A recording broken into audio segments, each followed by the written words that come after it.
Shalom bien-aimés, c'est vraiment un plaisir pour moi de vous retrouver depuis cette position, parce que je pense que ça fait un petit moment maintenant que j'ai réussi à esquiver les programmations de mon grand frère, l'ancien Benou. En tout cas, ce n'est pas la grâce et la fidélité de Dieu que je peux me tenir devant vous aujourd'hui. Et pour cela, mon cœur est vraiment rempli de joie. On en aura pour à peu près 1 heure, si ça te convient. Merci. Le diacre Gabi a commencé à dire que notre monde est de plus en plus difficile. Est de plus en plus difficile. Et nous devons, dans tous les cas, y rester. Sauf si on est pressé de partir. Je pense que ce n'est pas le cas de chacun de nous ici. Et donc, ma prière ce matin, c'est que cet exercice puisse vous permettre d'apprendre des choses. D'apprendre des choses, mais aussi et surtout de pouvoir les mettre en pratique. Et je dois avouer que chaque fois que je passe par ici, j'apprends moi-même des choses. J'apprends moi-même des choses et je m'efforce à pouvoir les pratiquer. En tout cas, pour ce que Dieu il permet. Merci au pasteur et à son épouse. Merci également au conseil pour la confiance renouvelée. J'espère juste que je vais continuer à la mériter. En tout cas, l'Esprit m'y aide et il va continuer. Donc, les inquiétudes de la vie nous poussent à tout le temps regarder autour de nous. Tout le temps, il faut regarder autour de nous. Mais comment on fait pour s'en sortir dans un contexte où, malheureusement, il y a de moins en moins de ressources de qualité. Il y a de moins en moins de ressources de qualité. On est aussi surtout pressé d'atteindre des résultats. Par comparaison avec d'autres personnes qui ont peut-être le même âge que nous, mais ont des réalisations beaucoup plus importantes. Mais ça, c'est le jugement des hommes. On a des indicateurs sociaux qui font qu'il a une voiture, je veux une voiture. Comment il a fait pour avoir cette voiture? Quel prix il a payé? On ne veut pas savoir, on veut juste savoir la voiture, par exemple. Et donc, on peut se laisser séduire par des réponses inappropriées. Ce que je veux partager avec vous, ce n'est pas des choses lointaines, ce n'est pas théorique. Ça va être pratique et je pense qu'on va même prêcher ensemble ce matin.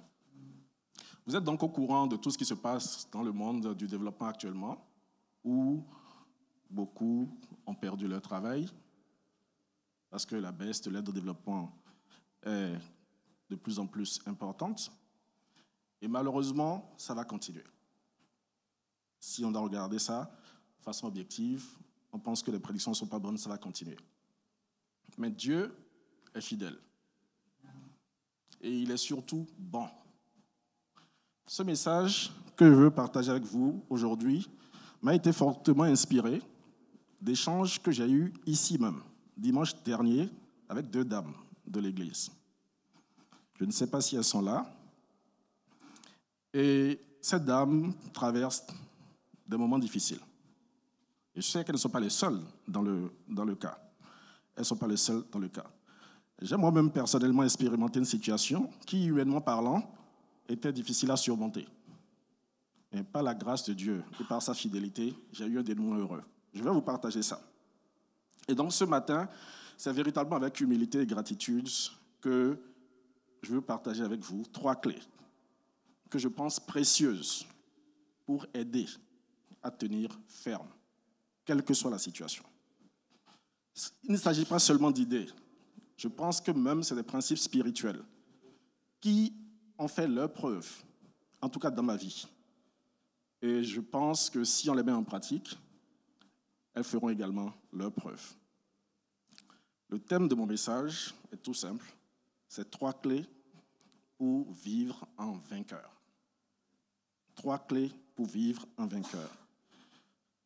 Je pense que l'un des premiers messages que Dieu nous a donné était d'être fécond, de nous multiplier, d'assujettir la terre. Genèse 1, 28. Et ce verset finit par dominer. Dominer.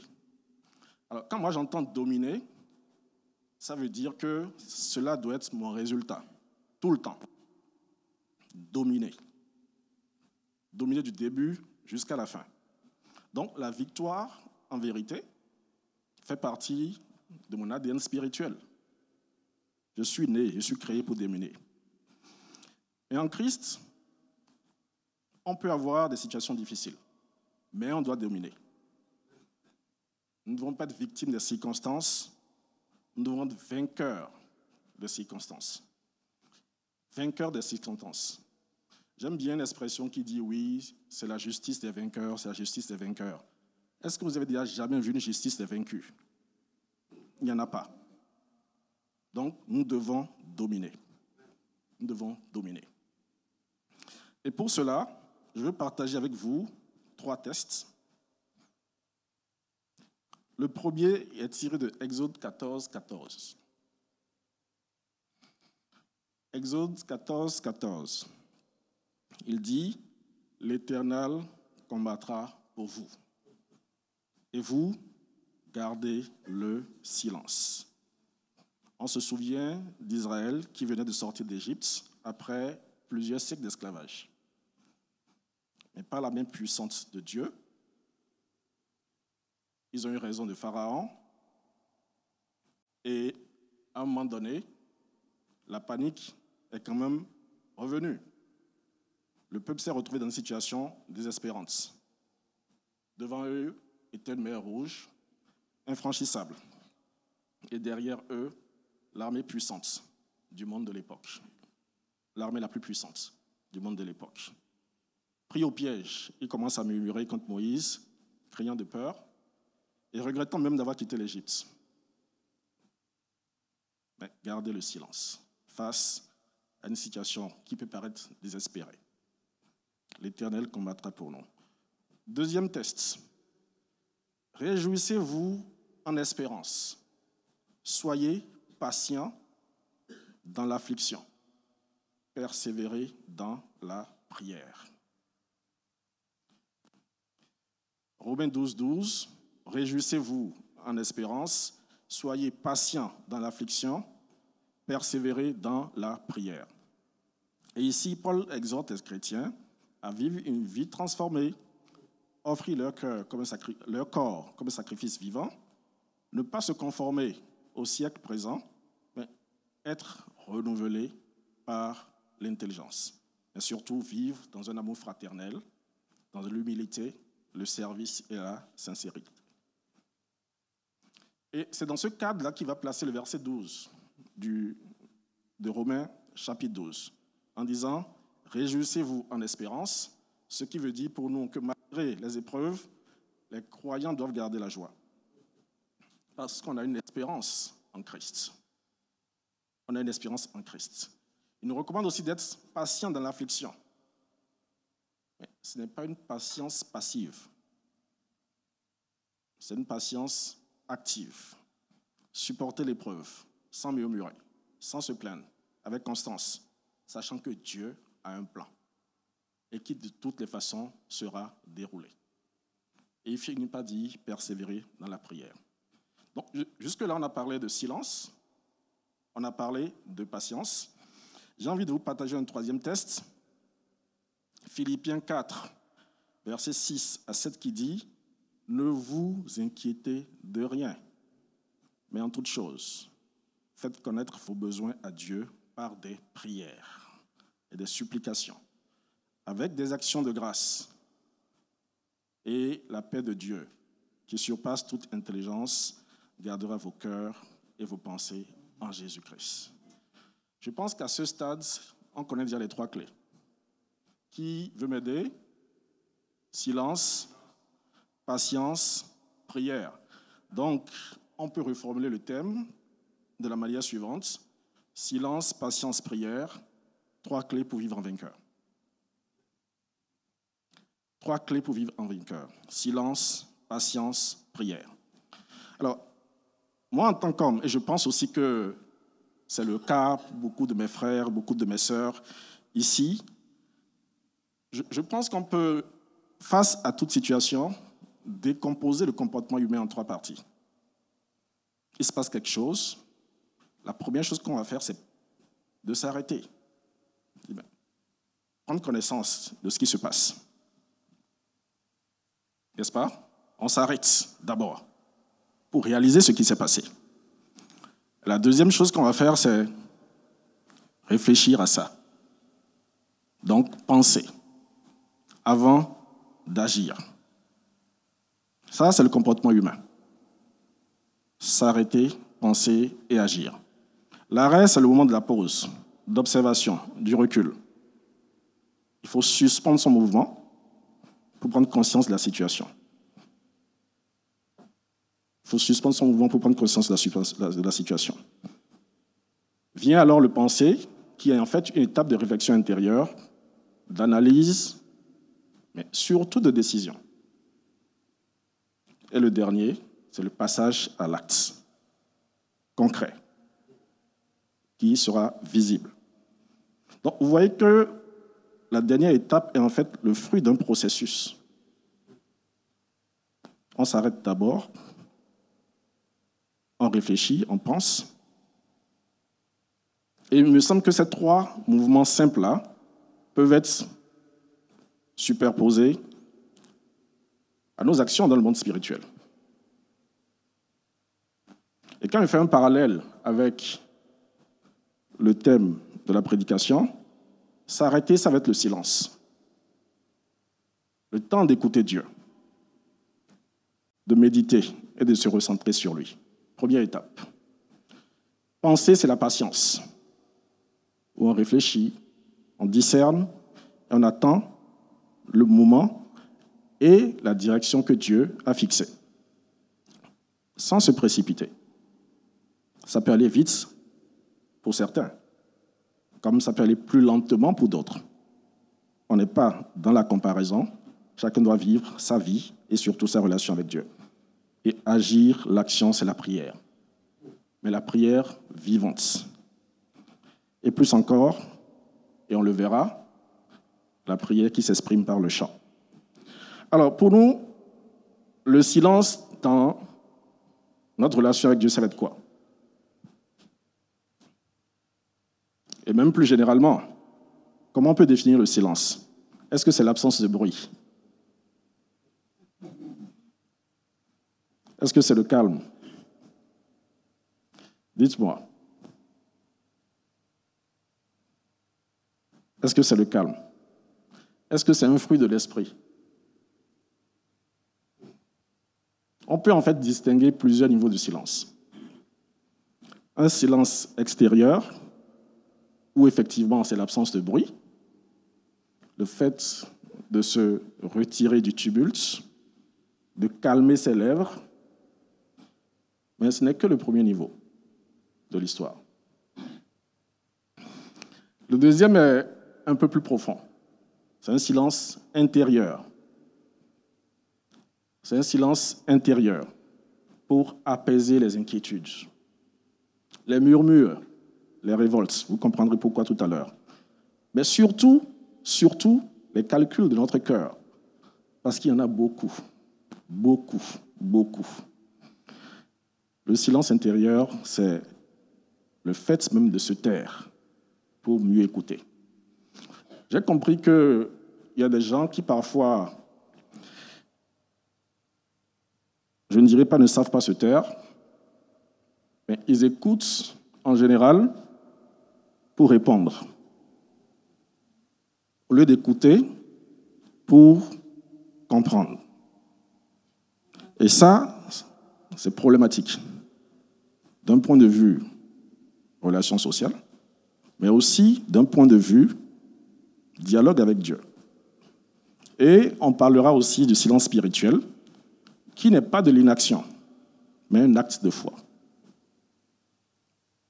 Pour moi, ce silence-là signifie Je cesse de m'agiter. Je cesse de compter sur mes propres forces et je donne tout le contrôle à Dieu. C'est reconnaître que la victoire ne sera jamais de nous.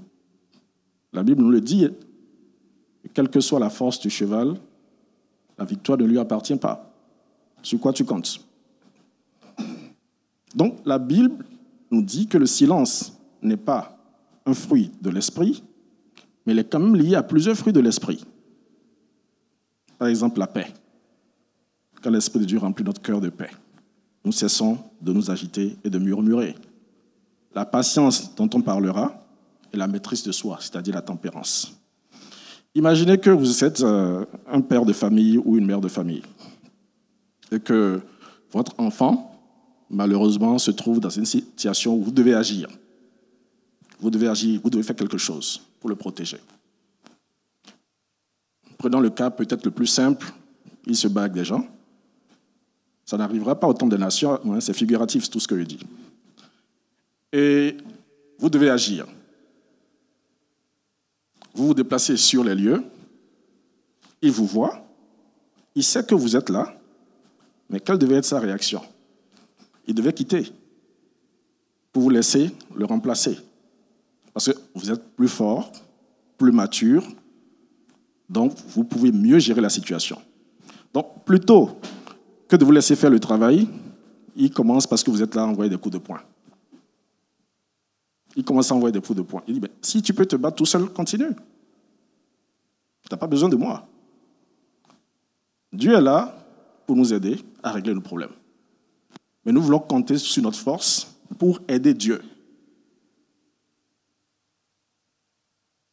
Moi, j'aurais fui. Et j'aurais laissé Dieu faire. J'aurais laissé Dieu faire. Donc, je pense que c'est probablement l'une des raisons pour lesquelles on nous dit souvent que le silence est d'or. Le silence est d'or. Pour plusieurs raisons. Le silence qui peut être verbal, mais aussi le silence lié à un comportement physique. Il est, dans tous les cas, d'or. Et plusieurs histoires de la Bible nous enseignent que c'est par le silence que la victoire est arrivée. C'est par le silence que la victoire est arrivée. Dans le livre de Josué, qu'est-ce qu'on n'a pas vu? Le silence a été un acte de discipline, mais surtout une stratégie de guerre. Je vais en guerre, mais je ne parle pas. Ma femme sait bien faire ça quand on ne s'entend pas. Je vous assure que ça marche. Je suis en guerre, mais je ne parle pas. Oui. Une guerre tiède. Hein? Une guerre tiède. Vous voyez un peu? N'est-ce pas que c'est déconcertant? Vous baissez rapidement la garde, vous laissez tomber. N'est-ce pas? Donc Israël se tient devant les murs de Jéricho, une ville imprenable aux yeux des hommes. Et Dieu ordonne à Josué et à son peuple de marcher autour de la ville. En silence, une fois par jour, pendant 6 jours. Mais comment? Sans murmure, ni cri. Et de pousser un cri finalement au 7e jour. C'est un silence de discipline. Silence devant la mer Rouge. Dieu l'a ordonné. Je combattrai pour vous. Oui, la répéter. Gardez silence. Je combattrai pour vous. Donc ce silence-là exprime une confiance totale en Dieu, mais aussi une forme de « je me retire pour te laisser gérer la situation ». On a aussi vu Élie sur le mont Horeb, où le silence peut être matérialisé comme une forme de géographie spirituelle, où vous écoutez Dieu et entrez en intimité avec lui. Job, silence comme humilité face à la souffrance. Qu'est-ce qu'on n'a pas dit à Job? Maudit Dieu et meurt. Mais il a dit, l'Éternel a donné, l'Éternel a repris, que son nom soit loué. On a aussi vu Habakkuk, où le silence peut être un acte d'adoration, de révérence. Et au-delà de tous ces exemples que je viens de donner, on connaît qui? Le silence de qui? On connaît le silence de Jésus. Devant ses accusateurs. On connaît le silence de Jésus devant ses accusateurs. C'est une force intérieure. Mais aussi et surtout la révélation de la maturité. On peut continuer avec 1000 exemples dans la Bible. Mais comme il ne me reste pas beaucoup de temps, je vais avancer avec la patience. Qu'est-ce qu'on sait de la patience? Que c'est un fruit de l'esprit? Bon, on a progressé. Du silence à la patience, on est allé vers les fruits de l'esprit. Mais la patience n'est pas attendre passivement. C'est la capacité donnée à l'esprit de demeurer ferme, sans se lasser. Et mieux, sans se révolter quand les promesses tardent à venir. Oui, Dieu m'a promis ceci. Dieu m'a promis cela. Pourquoi je ne l'ai pas? L'âge passe. Je me fais vieux. Et alors? C'est quoi la vieillesse? C'est quoi la jeunesse? De toutes les façons. Qu'est-ce qu'on peut régler par notre impatience? Qu'est-ce qu'on peut régler par notre impatience? Par nos cris? Rien. Il vaut mieux concentrer son énergie pour autre chose. Et j'aime souvent dire, ne perdez pas votre temps, ne gaspillez pas votre énergie pour des choses qui ne vous feront pas avancer. Concentrez-vous sur ce qui vous permet d'avancer. Il y a un pays où, je ne vais pas le citer, mais ils vont se reconnaître. Ils disent que quand tu fais 2 pas en avant, tu fais un pas en avant, 2 pas en arrière. 1 pas en avant, 2 pas en arrière. Donc, à la fin de la journée, tu recules au lieu d'avancer. N'est-ce pas? Nous, on veut avancer en avançant. Donc, on va distinguer la patience humaine de la patience spirituelle. La patience humaine, c'est une forme de patience forcée. Elle est forcée. C'est de la résignation, en fait. Je n'ai pas le choix. Je ne peux pas changer ça. Et ça se vit comme un fardeau. Ça se vit comme un fardeau. Elle repose sur nos propres forces, mais elle finit surtout par épuiser. Elle finit surtout par épuiser. C'est donc une patience limitée, fragile. On aura aussi la patience spirituelle, qui est cette attente-là, confiante, fruit de l'esprit, et qui nous donne une paix intérieure. Parce qu'on sait, parce qu'on a la foi que Dieu va agir, même si on n'en voit même pas encore les signaux. Donc, cette patience-là, cette patience spirituelle, en fait, va transformer notre vie, notre attente, en une école de foi. Où chaque jour qui passe devient une occasion de grandir dans la persévérance, en douceur, espérant de meilleurs jours. Tout ce qui nous arrive, et je l'ai vécu, nous prépare à devenir quelque chose. Soyez patients. Cette patience, ça se nourrit de la parole de Dieu, mais surtout de sa fidélité. Surtout de sa fidélité. On a vu Abraham qui a cru, il a espéré contre toute espérance. Et le résultat est là. à long terme, la patience dont je vous parle, elle porte du fruit.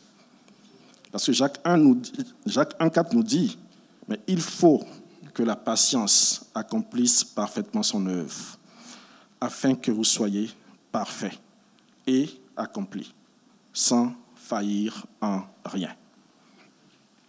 Donc l'idée ici, c'est, on sait que quelque chose va arriver, mais il faut que ça arrive à 100%. Une grossesse, ça prend quand même 9 mois.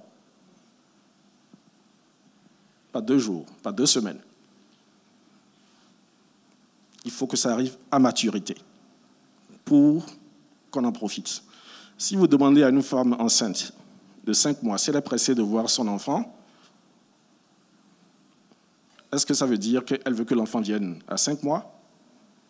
Ou bien elle préfère attendre que l'enfant vienne à 8 mois et demi, voire 9? Ouais, je suis devenu gynécologue maintenant, donc je comprends bien les choses. Donc, la patience compare, Jacques 5, je veux dire, Jacques 5, versets 7 à 8, va comparer la patience du croyant à celle d'un cultivateur, en fait, qui attend la pluie pour recevoir sa semence germer et porter du fruit. Donc vous voyez qu'en fait, la patience n'est pas passive. Elle est même active, et j'ai envie de dire hyperactive. Et si nous attendons, si nous espérons et que nous ne voyons pas, le livre de Romains nous dit « attendons avec persévérance ». Attendons avec persévérance. Et plus loin, on verra dans Hébreux 6 que par la foi et la patience, on hérite des promesses. Donc vous voyez que ça doit cuire pour que ce soit bon. Et le pasteur a dit tout à l'heure que quand vous sentez l'odeur, là, vous savez que ça va être bon. N'est-ce pas? Apprenons à sentir l'odeur de ce que Dieu fait pour nous dans la foi et la patience. Endurer avec foi, espérer avec confiance et surtout marcher avec constance. Silence et patience vont donc marcher ensemble. Le silence nous dicte de nous taire, de garder une forme de calme. Et la patience nous garde dans la durée. On connaît les exemples de patience dans la Bible. La patience de Job dans la souffrance, la patience d'Abraham dans l'attente de la promesse. On dit, ayant persévéré, il obtint l'effet de la promesse. Ayant persévéré, il obtint l'effet de la promesse. Il faut surtout réaliser, et ça c'est important, que ce n'est pas parce que ça traîne, ce n'est pas parce qu'il y a un retard que c'est un refus. D'ailleurs, même il n'y a pas de retard, ça vient à l'heure de Dieu. Donc, le temps que ça prend pour se manifester n'est pas synonyme de refus. Ce n'est pas synonyme de refus. Donc, silence, patience et maintenant, prière. Après le silence qui dispose notre cœur pour écouter Dieu et la patience qui nous garde fermes dans l'attente de la promesse, vient la prière. Alors pour nous, prier, c'est quoi? Est-ce que c'est intercéder? Est-ce que c'est réciter une formule toute faite? Peut-être, mais peut-être pas que. Tout ce qu'on sait, c'est que ce n'est pas une formule magique, ce n'est pas un rituel, ce n'est pas une répétition, et ça ne doit pas être une répétition mécanique. Moi, j'aime bien définir la prière comme un moment de dialogue avec Dieu. Dialogue avec Dieu, où j'exprime l'élan de mon cœur, dans la simplicité. On n'a pas besoin de parler un gros français pour parler à Dieu, mais surtout dans la vérité et la confiance. Et vous voyez que la prière, c'est un souffle pour la vie spirituelle. De la même manière que Notre corps ne peut pas vivre sans respirer. Notre âme ne doit et ne peut pas vivre sans prier. Et donc la prière, ce n'est pas seulement une forme de supplément de notre vie, c'est surtout des moments importants pour exister. C'est surtout des moments importants pour exister. Donc la prière peut être un souffle de vie spirituelle. Mais elle est bien souvent, dans bien des cas, une source de foi dans l'attente. Lorsque nous traversons l'épreuve, c'est en priant qu'on sait être patient. C'est en priant qu'on protège le silence intérieur. Et la prière, finalement, va nous empêcher de transformer l'attente en résignation. Au contraire, je pense même qu'elle nous garde actifs dans la foi. Dans le livre de Philippiens 4, versets 6 à 7, on voit bien qu'il est écrit « Ne vous inquiétez de rien, mais en toute chose, faites connaître vos besoins à Dieu par des prières et des supplications, avec des actions de grâce, et la paix de Dieu gardera vos cœurs et vos pensées en Jésus-Christ. » Donc vous voyez que la prière est indispensable pour apaiser nos inquiétudes, pour remplacer l'agitation par la paix. Remplacer l'agitation par la paix. La prière,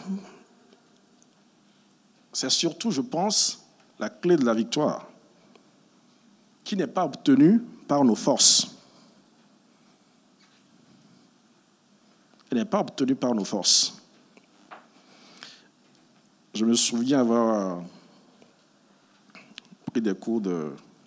Bon, je ne vais pas tout dire, mais quand vous vous retrouvez, par exemple, dans des situations difficiles, où vous devez faire des choses pour sauver votre vie, vous avez des capacités, il y a des choses que vous pouvez faire, il y a des choses que vous ne pouvez pas faire, parce que vous n'êtes peut-être pas formé pour ça. Ce que vous pouvez faire, vous faites. Ce que vous ne pouvez pas faire, vous transférez à quelqu'un qui peut faire. C'est comme ça qu'il faut voir ça. Vous faites ce que vous pouvez faire, ce que vous ne pouvez pas faire, vous transférez à quelqu'un qui peut faire ça. Donc, prier sans cesse, Paul nous le dit. Il nous exhorte à prier sans cesse. Donc, nous remettons nos combats entre les mains de celui qui ne perd jamais. Donc, on transfère. C'est plus fort que moi, Seigneur. Gère ça. Nous recevons la direction, nous recevons de la consolation, mais surtout une force nouvelle, parce que j'ai transféré ce fardeau-là à quelqu'un qui est plus fort que moi. Donc, vous voyez que prier, ce n'est pas seulement demander. Ça doit être aussi et surtout adorer, remercier, confesser, écouter, intercéder, se rendre disponible. Se rendre disponible. Mais le problème, c'est qu'on prie et qu'on ne reçoit pas. On sait pourquoi, non? Qu'est-ce qui se passe? Pourquoi on ne reçoit pas? Parce que Matthieu 7,7, tout le monde connaît ça. Demandez et l'on vous donnera. Cherchez et vous trouverez. Priez et vous serez exaucés. Mais vous priez, vous ne recevez pas. Qu'est-ce qui se passe? On demande mal. On demande mal. On prie pour satisfaire des caprices personnels. On prie pour nourrir une gloire humaine. Je veux être beau ce matin, il faut que j'aille prier. Je veux des cheveux naturels, il faut que j'aille prier. Je veux la dernière voiture de je ne sais pas trop quoi, il faut que j'aille prier. Est-ce que c'est ça que Dieu veut pour nous? La prière authentique doit être centrée sur le royaume de Dieu. Et Jésus l'a dit, que ton règne vienne et que ta volonté soit faite sur la terre comme au ciel. Donc, en fait, quand vous priez, priez pour que la volonté de Dieu, dans toutes les situations que vous traversez, soit faite. Et non pas prier pour que vous ayez le résultat que vous voulez. Si le résultat que vous voulez coïncide avec ce que Dieu a prévu, gloire à Dieu. Mais si ça ne coïncide pas, encore plus grande gloire à Dieu. Parce que telle est sa volonté. Telle est sa volonté. Telle est sa volonté. Il y a une manière de prier qui est aussi efficace, agréable à entendre. On aime bien les moments de louange, d'adoration. Et d'ailleurs, Saint Augustin l'a dit, chanter, vous connaissez l'expression, c'est prier 2 fois. Donc, quand vous priez, n'oubliez pas de chanter. N'oubliez pas de chanter, mes amis. Parce que vous initiez votre voix à votre cœur. Et vous donnez toute force à votre prière. Vous donnez de la force à votre prière. Je pense que c'est dans le Colossiens 3, oui. On dit que la parole du Christ, Colossiens 3, verset 16, que la parole du Christ habite en vous richement. Instruisez-vous et exhortez-vous les uns les autres par toute sagesse. Chantez à Dieu dans vos cœurs des psaumes, des hymnes et des cantiques spirituels. Donc vous voyez que, ça c'est dans Colossiens 3, verset 16, la prière est importante. Mais dans la prière, il faut chanter. Le chant fait partie intégrante de la prière. Il fait partie intégrante de la prière. Alors, je ne suis pas en fait venu ici pour vous donner des définitions de silence, patience, prière. Je pense que vous pouvez largement le faire mieux que moi. Mais pourquoi je vous raconte tout ça? C'est parce que ça fonctionne.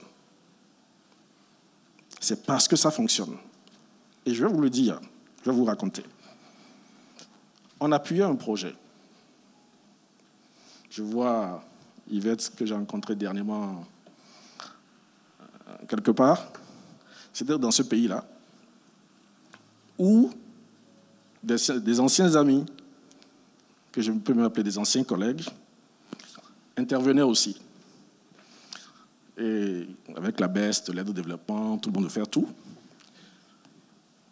Et nous, on a commencé à travailler dans le projet. C'est des gens qu'on connaît. Et ils auraient pu nous passer un coup de fil pour dire, cette chose-là que vous voulez faire, nous également, on l'a commencé. Pourquoi on ne se met pas ensemble pour aller plus loin? Mais ils ont pensé qu'il y avait une manière plus forte d'agir, la manière des hommes. Donc, pour compliquer les choses, ils ont envoyé une lettre au pays, officielle.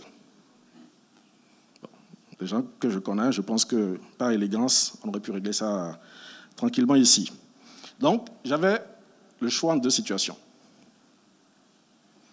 Entrer dans des négociations humaines pour tenter de limiter les dégâts ou m'en remettre à Dieu et gérer la situation spirituellement. Qu'est-ce que vous pensez que je vais faire? Pourquoi pas la première? Je peux régler ça rapidement. Je peux régler ça rapidement. Surtout que c'est un pays où je connais des gens qui connaissent des gens qui connaissent des gens qui connaissent des gens qui peuvent appeler le... Hein? Vous voyez de qui je parle? Donc, j'aurais pu utiliser mon relationnel pour régler ça. Non, cette affaire-là, non.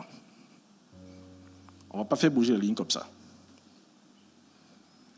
On ne va pas faire bouger la ligne comme ça. Je vous assure que ça m'a tourmenté pendant plus de 2 mois. Ça m'a même perturbé mes vacances, parce que je devais faire des réunions tout le temps. Mais je me suis surtout rappelé de 5 vérités que je vais vous partager. La première, Ésaïe 30, verset 15. C'est dans le calme et la confiance que sera votre force. Première raison pour ne pas réagir au quart de tour. silence. Silence. Vous savez bien que dans ce verset d'Ésaïe-là, du chapitre 30, il nous enseigne que Israël, se confiant en Égypte, n'a eu que honte. Honte politique, honte militaire, honte morale, honte spirituelle et surtout honte collective pour tout le monde. Restez calme. Ésaïe 30, verset 15. Deuxième chose, la colère des hommes n'accomplit pas la justice de Dieu. Deuxième raison pour ne pas s'agiter. Deuxième raison pour ne pas s'agiter. Troisième chose, la grâce de Dieu ne peut pas s'enfermer dans des règlements humains. La grâce de Dieu ne peut pas s'enfermer dans des règlements humains. Les règles et les procédures sont importantes, mais Dieu agit au-delà de tout cadre humain. Mais ça a été aussi pour moi un moment de réfléchir à tout ce que Dieu a fait pour moi. Jusque-là, Dieu t'a fait ceci, il t'a fait cela. Peut-être qu'il veut bénir les autres aussi avec ce projet-là. OK. Et donc la quatrième chose, c'est de dire que la bonté reçue de Dieu a plus de valeur que les vanités qui vont arriver.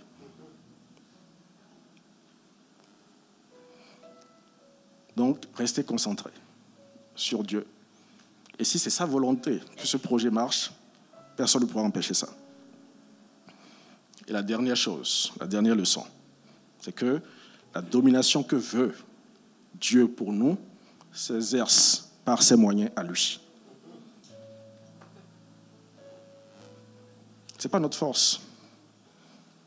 D'ailleurs, il y a un chant qui le dit, ce n'est pas par ma force, ni par ma puissance, mais c'est par ton esprit. N'est-ce pas? Donc, pas de manœuvre secrète, pas de manipulation humaine, confiance, prière et foi. Vous voyez 5 raisons pour lesquelles j'ai choisi de ne pas agir humainement,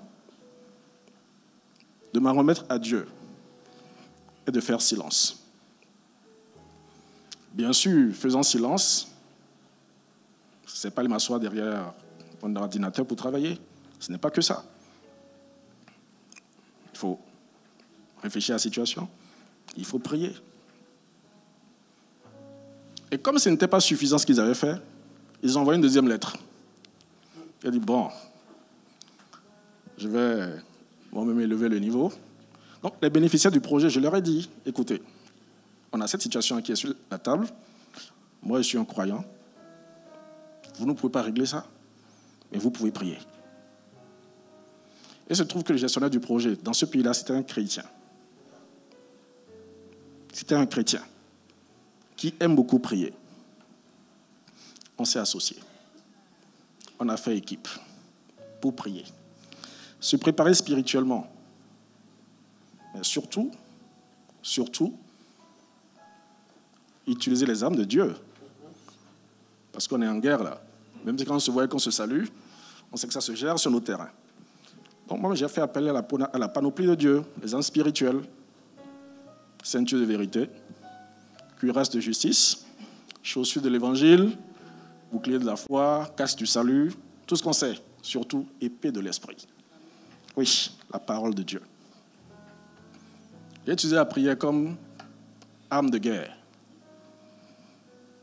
Comme arme de guerre. Vous savez, le diable est rusé, hein? J'ai vu des choses, mais ça a renforcé ma foi. Et malgré toute cette tempête-là que j'ai traversée, j'ai fini par dire à Dieu, mais si c'était plus facile que ça, je pense que je n'aurais pas cru en toi. Oui. Parce qu'on devait finalement avoir une réunion avec tout le monde pour clarifier un peu cette situation-là. Et ça nous a pris 2 mois pour organiser la réunion. Chaque jour, on reportait. Et vous savez, dans le cycle de vie des situations comme ça, la probabilité que la chose s'améliore, elle augmente jusqu'à un certain moment, et après elle va repiquer. Parce que bon, plus c'est lent, il vaut mieux oublier. On était déjà dans la zone de turbulence, dans la zone des oublis là. Mais Dieu n'a pas oublié. Dieu n'a pas oublié. Et donc, ils ont programmé la réunion un mardi. J'étais en mission et je devais rentrer le mercredi. Donc, je dis, bon, mardi, c'est bon. Je ne suis pas là, mais on va y arriver, physiquement, je veux dire. Vous savez ce qui s'est passé? La réunion a été reportée du mardi au mercredi. Je dis, bon, qu'est-ce que je dois comprendre de ça? Dieu m'a écarté, en fait, de ce dossier-là. Bon, c'est la vie, c'est la volonté de Dieu. Il faut vivre en attendant. Il faut vivre en attendant. Et donc, j'ai parlé avec des collègues pour me remplacer. Ma boss était là aussi. Et je prends mon avion le mercredi pour revenir vers Dakar. Bien sûr, la seule manière pour moi d'accompagner mes collègues, c'est d'être solidaire dans la prière. Pendant qu'eux, ils font des choses, moi, je peux au moins les accompagner. Sauf qu'à l'heure de la réunion, on a eu des turbulences comme pas possible. Je dis, bon, ça secouait, l'avion secouait. Et je priais pour, non pas la réunion, me protéger. Vous comprenez? Vous comprenez tout ça? Et donc, quand j'atterris finalement, la première chose que je dois faire, c'est quoi? Je sors mon téléphone, j'appelle ma boss, il dit, tranquille, c'est réglé. Donc, Dieu a laissé la situation traîner. Et pour finir, il me dit, je n'ai pas besoin de toi pour régler ça. Je n'ai pas besoin de toi pour régler ça. Et comme nous sommes dans une année de double portion, je dois même aller dire merci à mes anciens amis là parce que cette situation-là a amené un autre projet. Donc j'ai eu celui-là, plus un autre qui va arriver. Vous voyez, donc parfois Dieu fait des choses pour mettre notre foi à l'épreuve. Et nous rappeler chaque fois que même si ça se passe bien pour toi, c'est parce que moi j'ai choisi que ça se passe bien pour toi. Ce n'est pas ta force, ce n'est pas ta puissance. Ce n'est pas ta force, ce n'est pas ta puissance. Moi seul peux faire ces choses. Donc on voit que les obstacles ne sont pas toujours des freins. Mais c'est des occasions pour manifester la double portion. Oui. Donc, voilà, bien-aimés, une dynamique en 3 temps. Silence, patience, prière, dans laquelle il faut toujours se souvenir qu'on ne peut rien. Qu'il faut tout laisser à Dieu. Que c'est lui qui dispose de chaque chose. C'est lui qui dispose de chaque chose, quelle que soit la situation. J'ai raconté, je pense, au pasteur ce que ma petite sœur a vécu. Incroyable. Incroyable. Ces moyens ne pouvaient rien régler. Rien. Rien. Donc je pense vraiment que ces 3 clés qui sont incroyablement puissantes, qui ont une interaction constante et qui doivent construire, de mon point de vue, la bataille du chrétien. Oui. Si vous n'êtes pas encore convaincu, ce n'est pas grave. Mais en attendant d'être convaincu par autre chose que peut-être Dieu va vous montrer, utilisez ça. Et je suis convaincu, moi en tout cas, qu'à la fin de cette année, beaucoup de gens viendront témoigner de ce que Dieu a fait pour eux. Dans le tourment, dans les moments difficiles. Il est toujours là. Il est toujours là. Fidèle à sa promesse et à ses engagements de père responsable. Que Dieu vous bénisse.